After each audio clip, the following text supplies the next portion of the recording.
let me talk to you today about the phrase looking up to. It sounds simple, but do you really know what that means? You need to make sure, first and foremost, understand that I'm talking to the men, future men, young men, that when you say that you want to honor, respect, and cherish that relationship you have with your father, there's nothing wrong with that. The only problem is when you say that you're trying to be so that way your father can be proud of you. I, for one, never had a father, so maybe I shouldn't be the one telling you this, but that's besides the point. I have sons of my own to which I tell them constantly, the moment you took your breath, same thing goes to my girls, my children of all, I tell them, the moment you took a breath and you decided to stay in this thing called Earth and decided to give it a try at life, that's it. I'm proud. That is the most proudest moment of my life. The fact that you decided to take a breath and stay. Many take breaths and things happen and they get to meet them for a couple minutes and then they're gone. And I think that's a different type of pain that we can't really explain, but those that have gone through it understand. So when you say that you want to make your father proud and you're doing this and you're doing that, you got to ask yourself this question. Do you want to carry on with the same template? If my father was rich, successful, and gave me a chance at life to do what's best for me, and when I look at his life, he is successful in every which way, then of course I'm going to try to follow the template word for word. But if my father has flaws, I am not going to call out those flaws, but I am going to learn from those flaws, which means I'm not going to follow that template. I'm still going to love and respect my father, but I'm not going to do what my father says, because when I get married to my partner. When you hear the terms that, oh, well, you married into the family, to a certain degree, of course, but if you stop and think about it, and you've been paying attention to what I'm teaching you, when you get into a relationship, it's between a man and a woman. Two minds are better than one.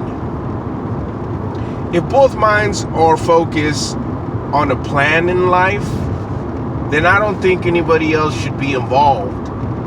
Okay, so you do go to your elders for guidance, but truth be told, we need to be that generation that breaks generational curse. Why? Because if you look at society today, the mistakes you are making right now, this moment, are the same mistakes that your parents made. So live your way, how you want, when you want. You have to know what you're doing, and the only way to learn is by making mistakes, and that's fine. I used to be the same way. I try to make my parents proud by doing what my parents said. My parents would say, oh, you need to make sure you get your child's ears pierced when they're girls. After they get a certain amount of time, you need to make sure that your young boys carry on this way, dress that way, and you need to teach them like this, and you need to teach them like that. I'm not saying that my parents did a bad,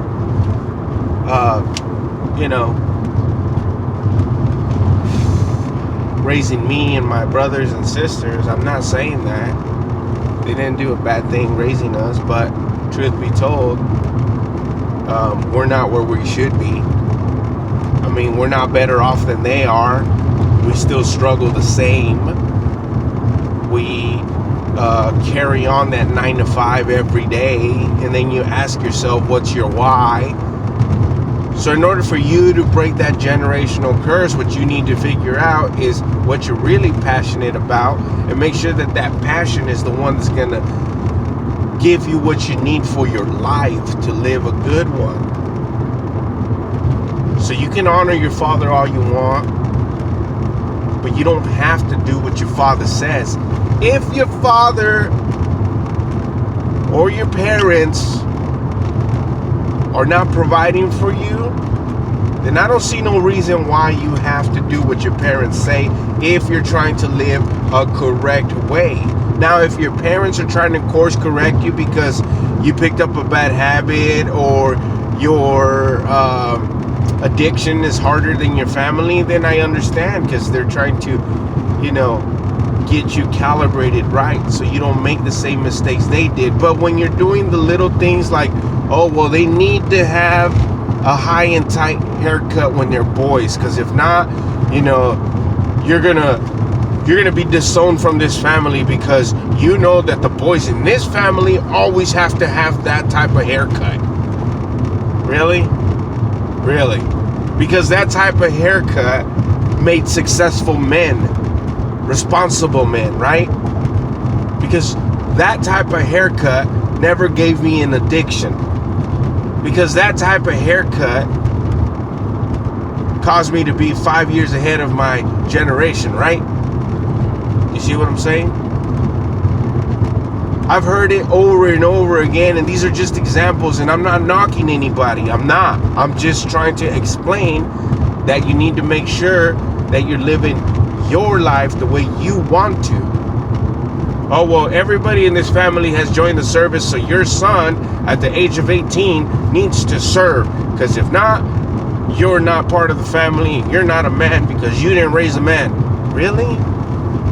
What if my 18-year-old wanted to be something better than me and grandpa and great-grandpa put together, huh? Now what? Do you understand what I'm saying? Now, if you're living under the roof, that's another thing.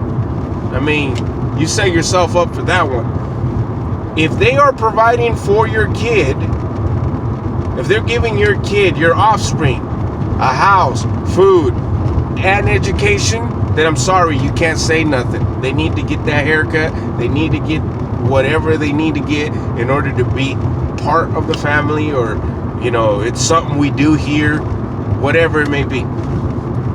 Then you're screwed. At that point, you can't say anything, because you are not man enough to provide for your own family. So make sure you understand what it is you want from life. And I said it before, and I'll say it again. Go and get it. Don't stop. Don't quit. Keep going. Keep moving forward.